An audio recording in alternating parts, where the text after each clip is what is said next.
नमस्कार, आप देख रहे हैं जस्ट इंडिया। मैं हूं आपके साथ काजल ठाकुर। खबरों की शुरुआत करेंगे, उससे पहले हेडलाइंस के प्रायोजक हैं Micron lights counts on us, group of industries, Asian colour coated स्पात limited, Oscar super speciality hospital and trauma centre, रंश किया showroom in Rohtak and Bahadurgarh. Showroom पर आइए, टेस्ट ड्राइव ले और गाड़ी बुक कराइए।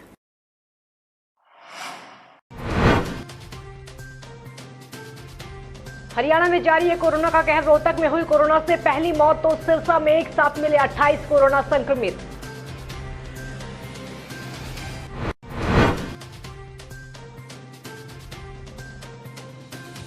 सात दिन के लिए सील हुई दिल्ली के बॉर्डर। हरियाणा के लोगों को दिल्ली में जाने के लिए लेना होगा पास।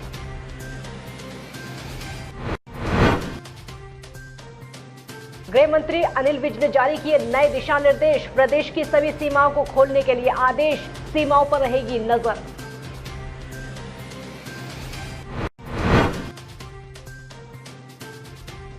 और कांग्रेस विधायक जगबीर मलिक ने फूड सप्लाई विभाग पर लगाए घोटाले के आरोप। मामले की सीबीआई जांच करने की मांग की।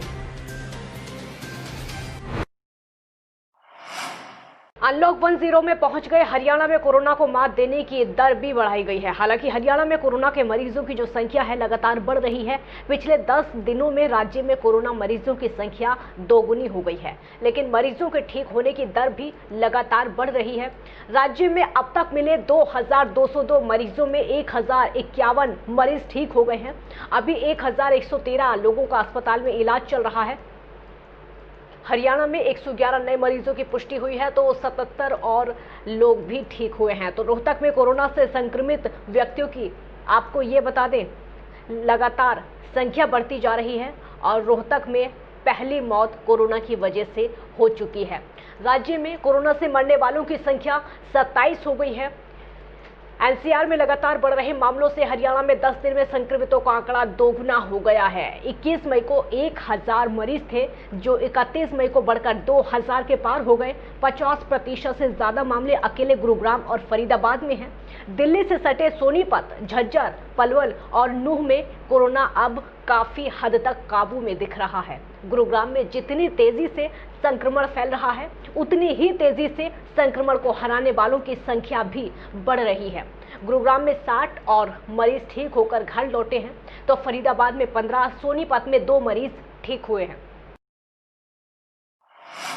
कोरोना वायरस के बढ़ते संकट को देखते हुए दिल्ली में मुख्यमंत्री अरविंद केजरीवाल ने राजधानी के बॉर्डर को सील करने का फैसला किया है। इस फैसले के तहत दिल्ली से सटे बॉर्डर को अगले 1 सप्ताह तक सील रखा जाएगा। हालांकि इस दौरान जिनको पास जारी होगा, उन्हें और जरूरी क्षेत्रों से जुड़े लोगों को एंट्री मिल पाएगी। अब ऐसे में हरियाणा से आने वाले लोगों के लिए निजी वाहन वालों को पास रखने की जरूरत होगी। दिल्ली में गुरुग्राम, फरीदाबाद से कामकाज से आने वाले लोगों की संख्या बहुत ज्यादा है। अब जब ज्यादातर दफ्तर, बाजार और प्राइवेट ऑफिस खुल रहे हैं, तो ऐसे में फिर जाम की स्थिति देखने को भी मिल सकती है। दिल्ली के अंदर कोरोना के केसेस काफी बढ़ रहे हैं। रोज हम देखते हैं कि दिल्ली में कोरोना के केसेस बढ़ते जा रहे हैं। मैंने इसके बारे में कहा कि दिल्ली में कोरोना के केसेस बढ़ रहे हैं, ये चिंता का विषय तो है, लेकिन घबराने की जरूरत नहीं है। फिलहाल 1 हफ्ते के लिए हम दिल्ली के बॉर्डर सील कर रहे हैं। एसेंशियल सर्विसेज जारी रहेंगी। सरकारी ऑफिसर्स जो हैं वो आई कार्ड के बेसिस पे आ जा सकेंगे। हरियाणा के गृह एवं स्वास्थ्य मंत्री अनिल विज ने अनलॉक को लेकर हिदायत जारी कर दी है। विज ने केंद्र सरकार के सभी आदेशों को मानते हुए अंतर्राज्यीय आवागमन पर कोई रोक हटाने का फैसला किया है। विज ने कहा है कि केंद्र सरकार के आदेश के अनुसार सभी सीमाएं खोल दी गई हैं। क्या कुछ विज ने कहा, आपको भी सुनवाते हैं। जिस प्रकार से केंद्र सरकार ने तय किया है कि इंटर स्टेट और इंट्रा स्टेट मूवमेंट पर रोक नहीं लगाई जाएगी, उसी बात का समर्थन करते हुए हरियाणा ने भी यही फैसला लिया है कि सीमाओं पर किसी को रोका नहीं जाएगा। सारे बॉर्डर खोले जाएंगे और बाजारों का भी ये तय हुआ है कि बाजार रोजाना खुलेंगे। कोई लेफ्ट या राइट नहीं, कोई ओड या इवन नहीं। सुबह 9 बजे से लेकर 7 बजे तक बाजारों को खोला जाएगा और वीकली ऑफ होगा। जो भी उनका वीकली ऑफ होता है वो वीकली ऑफ होगा। नेता प्रतिपक्ष भूपेंद्र सिंह हुड्डा धर्मनगरी कुरुक्षेत्र पहुंचे। एक होकर हम लड़ेंगे तो हम कोरोना से जीतेंगे, और डिवाइडेड होंगे, डिवाइडेड विल फॉल, और उसमें नुकसान होगा। ये हमने आश्वासन दिया था। हमने उसी दिन मैंने कहा था कि हम सुझाव भी देंगे। हम सरकार ने लिया या जनहित में जो फैसला लिया उसकी आवाज हमने जरूर उठाई, कोऑपरेशन किया हमने, इसमें कोई राय नहीं, कंसल्टेशन भी की और कंस्ट्रक्टिव क्रिटिसिज्म भी किया है। और ये आपने देखा जो पीछे फैसला लिया था सरकार ने, धान का 50% कई ब्लॉकों में अभी उनके नहीं बोएंगे, कुछ प्रोत्साहन दिए थे। तो ये समय नहीं था, उस समय भी कहा था तो फैसला लिया, ये समय ये फैसला लेने का नहीं है। खैर वो फैसला वापस सरकार ने लिया है।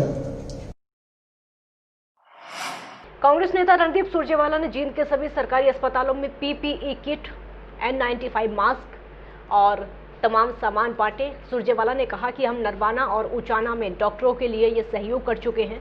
अब जींद, जुलाना, सफीदो और पिल्लूखेड़ा में भी हम सभी सरकारी अस्पतालों के डॉक्टरों, प्राइवेट अस्पताल और प्राइवेट क्लिनिक चलाने वाले हर डॉक्टर तक पीपीई किट मुहैया कराएंगे। सुरजेवाला ने कहा कि कोरोना महामारी से इस लड़ाई में हमारे कोरोना वॉरियर्स यानी डॉक्टर साथियों को सुरक्षित रखने और जनता के उपचार में सहयोग करने का यह सही रास्ता है। इस दौरान सुरजेवाला के साथ सफीदों के विधायक सुभाष देशवाल भी मौजूद रहे।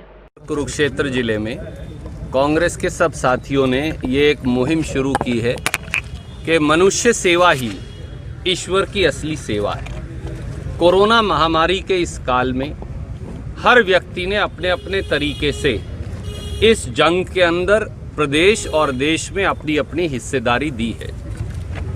आज हम सारे कांग्रेस पार्टी के साथी इकट्ठे होकर जींद शहर में और उसके बाद कल सफीदों, जुलाना, पिल्लूखेड़ा में जाएंगे।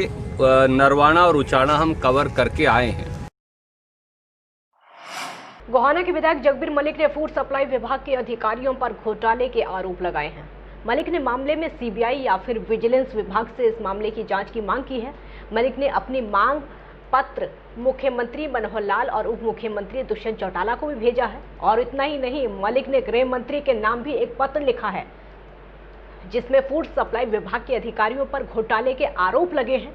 पत्र में मलिक ने लिखा है कि सोनीपत जिले में फूड सप्लाई विभाग के डीएफसी और विभाग के कुछ अधिकारी मिलकर अकेले सोनीपत जिले में 35 से 40 हजार फर्जी तरीके से राशन कार्ड बनाकर उनका राशन खाने का काम कर रहे हैं। मैंने दरख्वास्त दी है कि फेयर इंक्वायरी की जाए सारे मामले की, क्योंकि सरकार ये कहती है कि हम जीरो टॉलरेंस रखते हैं करप्शन के अगेंस्ट। करप्शन के खिलाफ सरकार बात दावा करती है कि करप्शन को ख़त्म करेंगे, लेकिन ये जो दरख्वास्त है इसमें जो तथ्य पब्लिक से मिले हैं और कुछ इस विभाग के कंसर्न लोगों से मिले हैं वो मैंने इसमें दर्ज किए हैं।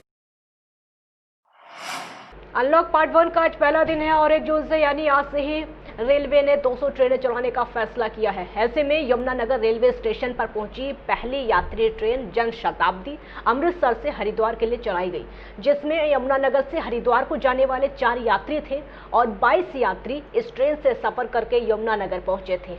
अभी 4 ट्रेन इस रूट पर चलाई गई हैं, जिसमें Amritsar Haridwar Jan Shatabdi, up and down, Golden Temple Express, Haridwar to Mumbai Central शामिल है। और वहीं जिला प्रशासन की तरफ से हर संभव प्रयास किए जा रहे हैं कि आने वाले यात्रियों के स्वास्थ्य की जांच की जाए, तो वहीं जरूरत पड़ने पर रेलवे स्टेशन पर ही आइसोलेशन वार्ड भी तैयार किया जाए। अगर किसी भी यात्री में कोरोना के लक्षण पाए जाते हैं तो उसे तुरंत आइसोलेट किया जाए। आज 1 जून से इस रूट पर अम्बाला डिवीज़न में जो आती हैं 4 ट्रेनों का आवागमन शुरू हुआ है। 2 ट्रेन है अप डाउन में, वो 4 हो गई। अमृतसर हरिद्वार, हरिद्वार से अमृतसर, अमृतसर से Mumbai Central Golden Temple Mail और मुंबई सेंट्रल से अमृतसर गोल्डन टेम्पल मेल, ये 4 गाड़ियों का आवागमन शुरू होगा। अभी थोड़ी देर में पहली गाड़ी अमृतसर से हरिद्वार जाने वाली जनशताब्दी एक्सप्रेस वो आने वाली है।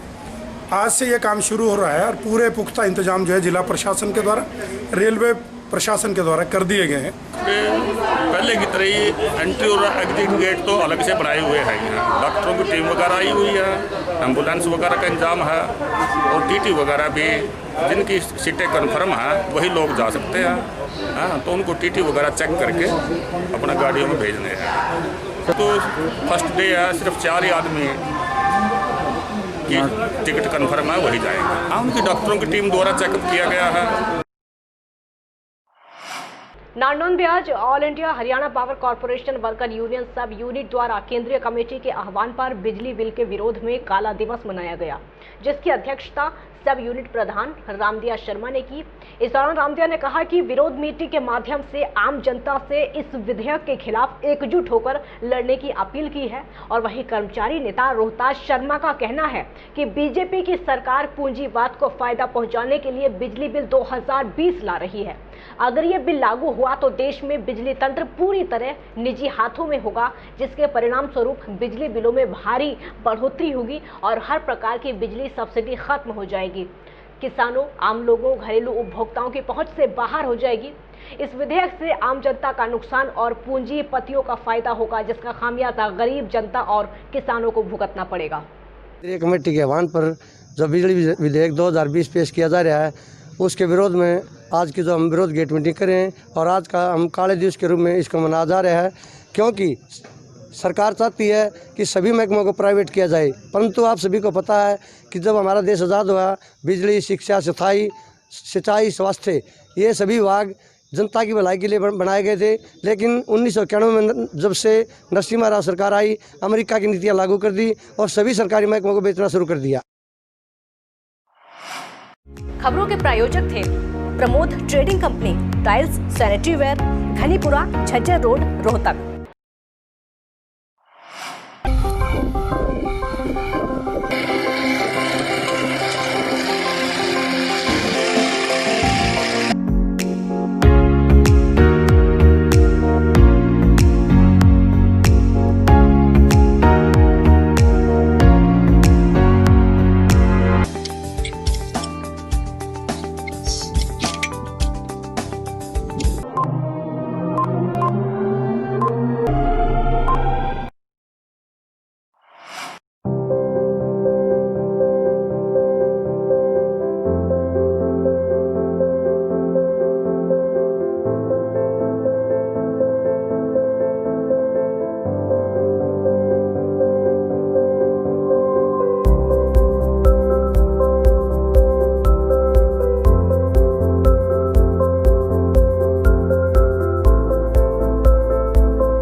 ऑफर का लाभ उठाने आइए IFV point Rohtak, Sonipat road near railway crossing Rohtak.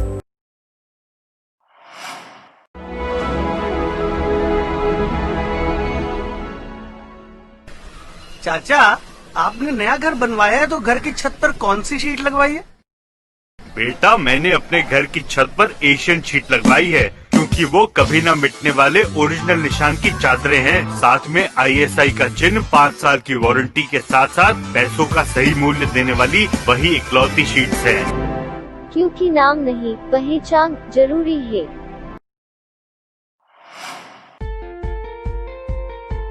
Be Fast Fit, India's fastest growing fitness chain, now at Rohtak D Park and biggest fitness club. Services like cardio, full strength and free weight stations, CrossFit, group classes, aerobics, yoga, Tabata training, high intensity training with professional trainers, steam bath and sauna bath. Be Fast Fit, be the best of yourself.